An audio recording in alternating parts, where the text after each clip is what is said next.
Hey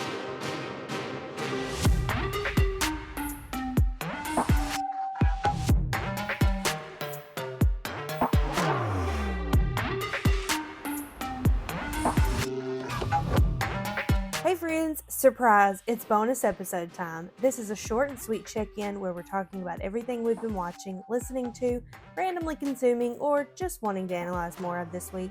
No deep dives, no notes, no pressure, just vibes. Think of this as us catching you up while standing in line for coffee or scrolling at midnight. We'll hit the highlights, the hot takes, and maybe a few why did we watch this moments. Alright, let's get into what's been living rent-free in our heads this week. I'm ready. Go. The Madison. It is a Taylor Sheridan show. Okay. So originally it was pitched as a spin-off of Yellowstone. Mm-hmm. It's not really. It's like still in that universe. Mm-hmm. So characters could somewhere meet, but it's not officially like a spin-off. Gotcha. It is so good. Michelle Pfeiffer, Kurt Russell, Mm-hmm. Patrick J. Adams. I don't know the girls that play the daughters in the show. I love them. It's got Matthew Fox. Mm-hmm.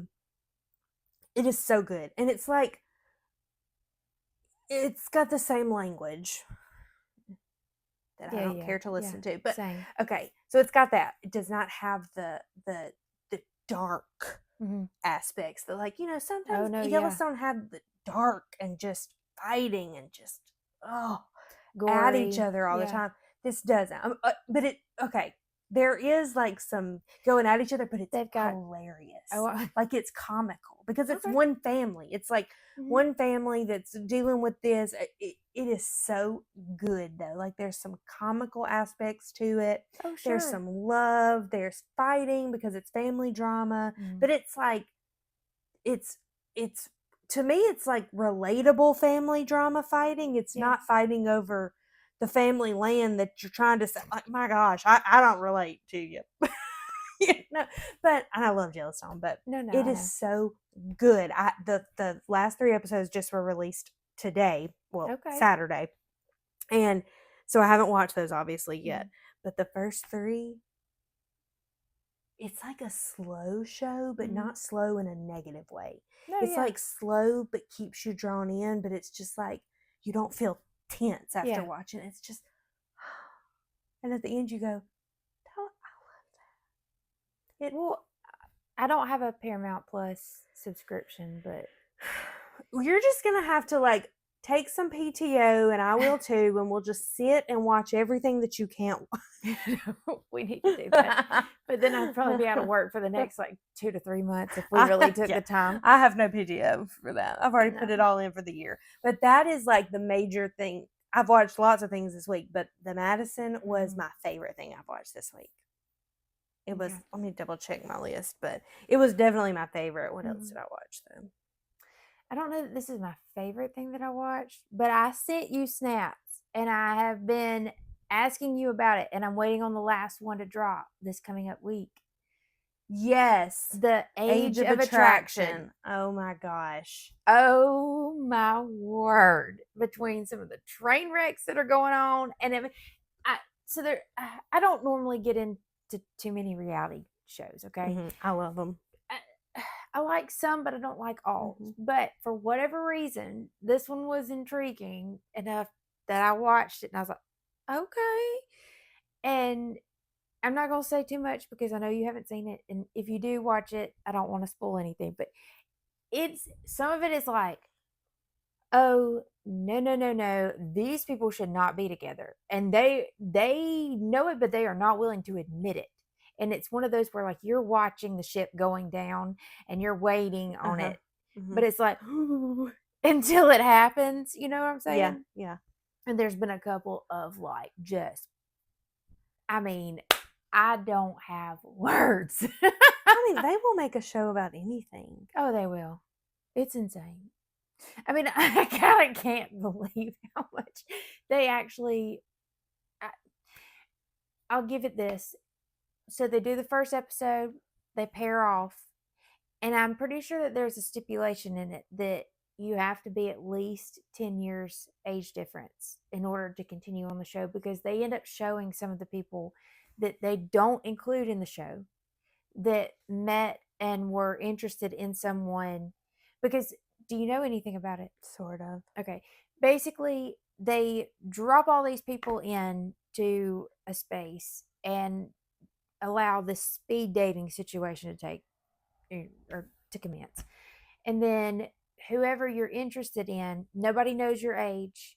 You're not allowed to tell your age until you go to the commitment ceremony, which is just like, or is the commitment ceremony later? I don't know. There's a terminology for it, but you go, or the promise room. I think it's the promise room. My gosh, what cult are we joining? No. So you go to the promise room to exchange these rings that you wear that you're like both interested in, and you wear it on your right hand. I know.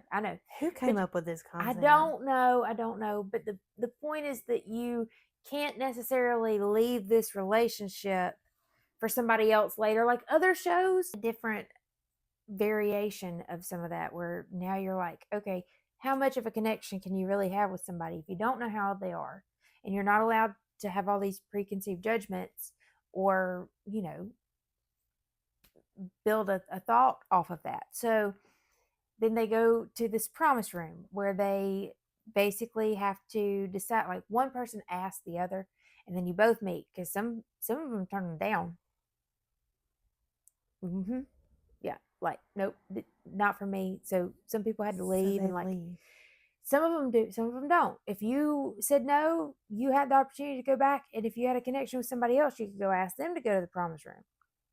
But this, I know. I don't like the terminology. I don't either, but just hear me out, okay? Going to the promise room. They exchange their rings, and then at that point, it's like, okay, so how old are you?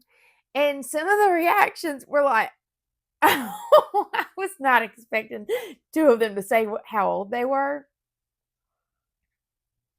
But the whole point I was trying to get at, and I'm sorry, for what it's worth, I think you have to be at least 10 years apart in age difference in order to continue on the show, because the people who were not that far apart in age, they showed a clip of them, and they're like, they're disclosing their ages, but you never see them again. And they're not really even included in any of the scenes that make up the first episode. So it's like, okay, well, that kind of sucks that they made a connection and they didn't get to pursue it. But it's led by, I don't remember his name. Nick Viall. Yeah, and his wife. And they have an age gap. Yeah. Yeah. She gets on my nerves. She gets on most of America's nerves. Okay, well, she does not have a very appealing personality, and it is She says lots of things that really offend people, actually. Well, her delivery needs some work. I mean, she honestly gives the cult leader vibes, if I'm telling the truth. Well, I mean, stop giving some people platforms. When I was like, I recognize you, but I didn't watch that show. Didn't he date? He was on there with what's her face from? He was on The Bachelorette. He was on another season of The Bachelorette. He was on Bachelor in Paradise, and then he was The Bachelor. Right, I knew he was The Bachelor, and I knew he had been on The Bachelorette, but it was wasn't it Hannah's? No. He did Andy and Caitlin Bristow. Which Bachelor was it that he like chose someone and then later changed his mind? Several have done it. The first one was Jason Mesnick. Jason Mesnick he had two women, Melissa Rycroft, who was on Dancing with the Stars, and she was a Dallas Cowboys cheerleader. And he had Molly. I don't remember her. I don't think that's maiden name. Of. He chose Melissa, and after the final rose, he broke up with Melissa and chose Molly. Molly and him are still married and have a child. Like, they're one of my favorite couples on The Bachelor. That's not who I'm thinking of. Ari did it. Ari, I don't know how to say his last name. He did it. Peter Weber, the airplane pilot, he did it too. Several have done it. I just vividly remember, I don't know if it was maybe Ari, he chose whoever at the final rose ceremony, and they're like apparently separated, but they're meeting up at some, I think it's like a tropical place where he's like about to basically break it off because he's choosing whoever he didn't. Ari, yeah, it was Ari did that. They like filmed it at this house with he broke up with Becca. Those names And sound then familiar. but Peter also did it like it was at a location that the franchise set up. Speaking of though, I watched so tomorrow night, Sunday night, was supposed to be the premiere of the new Bachelorette season. Mm-hmm. They canceled it. They literally ABC canceled the season, pulled it, will not air it. Of what now? The Bachelorette. Why? They speaking of quit giving people platforms. So you know the show The Secret Lives of Mormon Wives? I think I've heard of it, but I haven't watched it. Taylor Frankie Paul, they asked her to be the Bachelorette. 3 years ago, when season 1 of Secret Lives of Mormon Wives is airing, the first episode ends with police coming to her house. She is drunker than a skunk. Neighbors have called the police because they hear screaming and they're afraid there's some domestic abuse happening. Oh dear. He says she threw a chair at him, all this stuff. The show had to like stop. So the episode ends because we see body cam footage. Like it's not the production of the Secret Life. No, right. They had to stop filming because of all this. Mm-hmm. The next episode picks up like 9 months later when they could come back. Okay. So I'm saying all that to say, just this week, a few days ago, it comes out that she has now been involved in February of 2026. That was 2023. February 2026, there now is a new domestic violence altercation between her and him.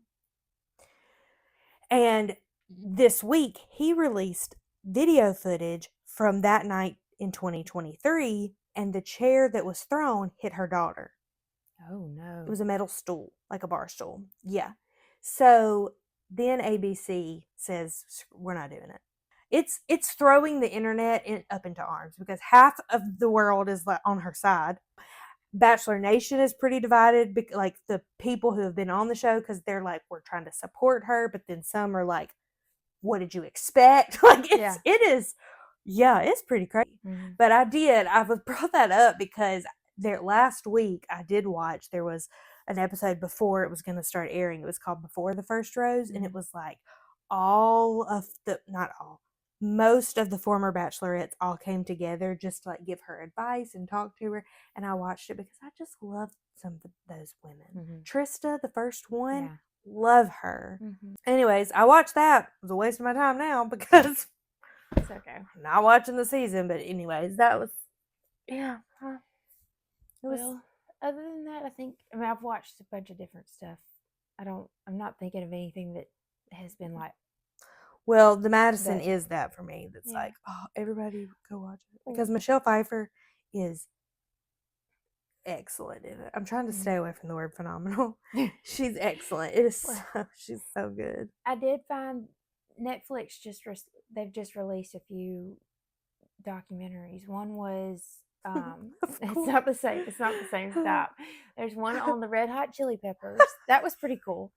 I enjoy some of those that are about music people, artists, all that. But the other one, I'm sure that my mom will watch it if she has not yet. Oh, and I have another one just like that, and then we'll wrap it. Okay. There's one on the plastic detox, the microplastic detox. But it was an interesting thing to watch. It basically was primarily tracking or following some couples that have been fighting infertility and the potential for microplastics that get in your system, like lending to that. Mm-hmm. And a couple of them in the series, they end up successfully having kids by the end of it, and you get to see their babies at the end, which was, I'm not gonna lie, it had me a little bit in tears at the end. So just saying, it was moving. But the last thing I was going to bring up is the newest season of Virgin River, which I know you haven't watched, so there's no point in going into too much detail. But man, I really wish you would, because I really have some things and some thoughts that I'd like to say, and I can't because you haven't watched it. I haven't yet. I haven't, but I mean, I will. It's on my Netflix list. I really think that if you gave it a chance. Oh, there, I have no doubt. Like, it's on my list. It's just, yeah, I haven't gotten to it yet. Well, I have mixed feelings about several things that happened in the season, and I got to keep the worms in the can on this one. I can't say anything. You do. You do. That's this week's Media Roundup. Short, chaotic, and absolutely subject to change by tomorrow. Yep. Let us know what you've been watching, listening to, or loving lately. We're always looking for our next obsession or regret watch. I have a few of those. You can find us on our socials, and if you enjoyed this bonus drop, make sure you're subscribed so you never miss a surprise episode like this one. Thanks for hanging out with us for a few minutes, and we'll be back soon with your regularly scheduled chaos. Bye, roomies. Bye-bye. Roll the credits. Press play again. 2 roommates, 1 remote is fully DIY. Editing, us. Producing, also us. Recording, yep, still us. Posting it everywhere, shockingly, us again. 2 roommates, 1 remote, 0 team. So please clap accordingly. Thank you very much.